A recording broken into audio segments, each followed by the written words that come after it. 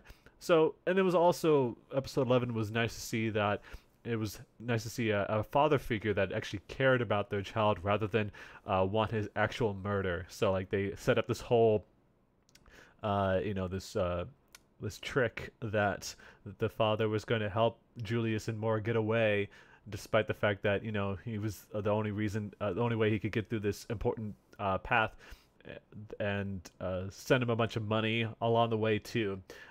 Still doesn't turn out the fact that he's running the sex trafficking operation, but at the same time, it was still nice to see that. What'd you think about this episode, Nusha? I'll be honest, episode 11 didn't really do much for me. I feel like it was kind of like, it was nice learning more about Millie. She's easily one of my favorite characters, so getting a little more insight into why she acts the way she does is very nice. I love that wave at the end. It was great. Yeah. She's a great character, and I love Wolfwood, so I was surprised to see that I wasn't crazy about an episode that kind of focused on him. But yeah, it seemed like they tried to pass off like these high stakes, and they tried to pull this thing like, oh, is Vash actually going to kill him? But it's like, no, we know deep down, everyone knew the moment we saw Vash that there was going to be some way he copped out of it.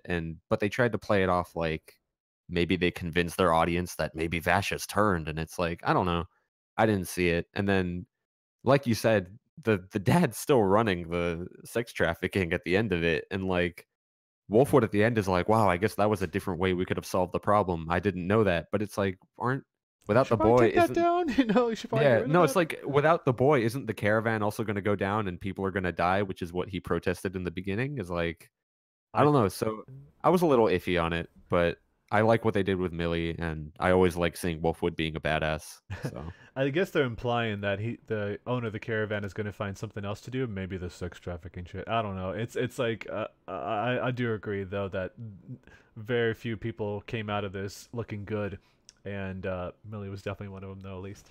What about you, yeah, Deanna?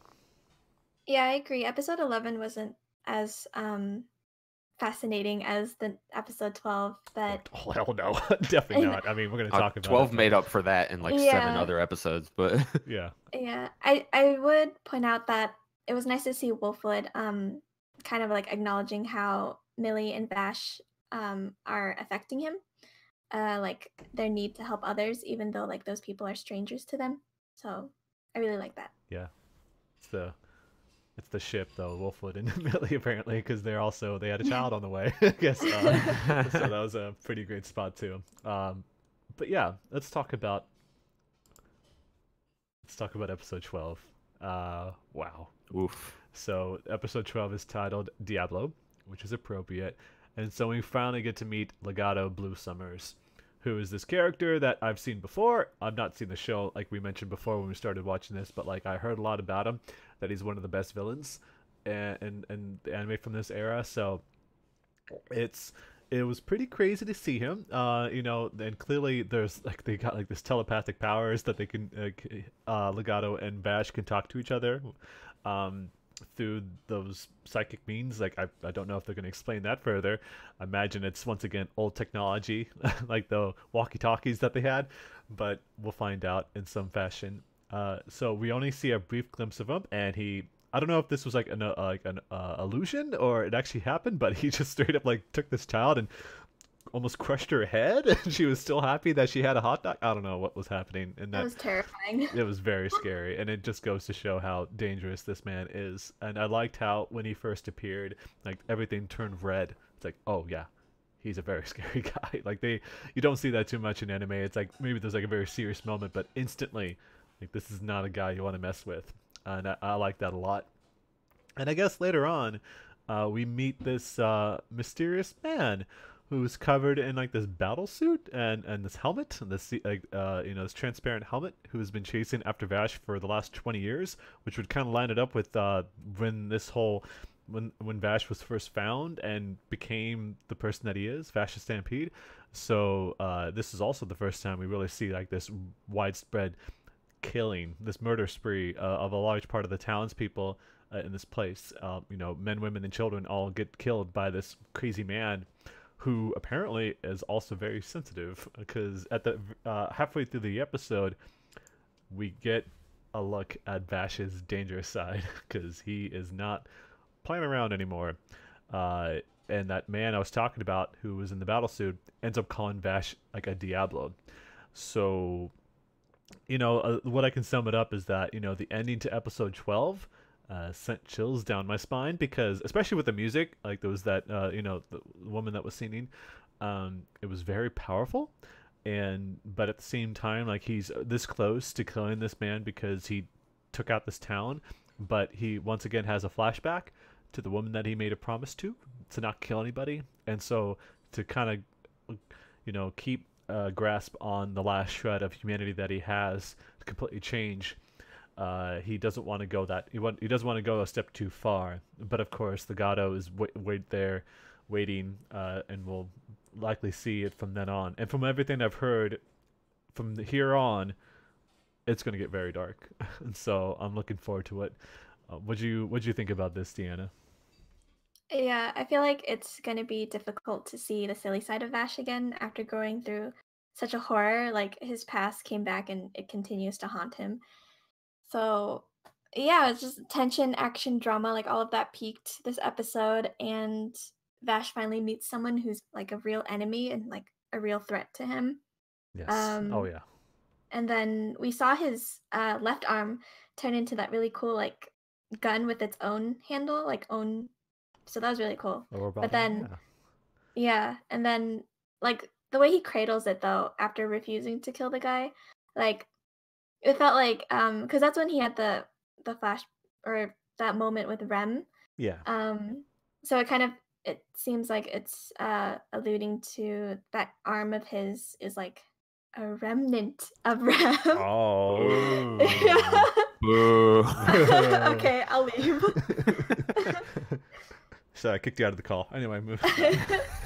So, yeah, no, I totally get that. That we get to see that side of Vash, and personally, I want to just say, I'm kind of glad I decided to quickly get over to the Japanese side because I can't really like anytime Johnny on Bosch is voicing a character, I can't take him too seriously because he has that very like light sound to his voice. I don't know. I think he's not much of a threat.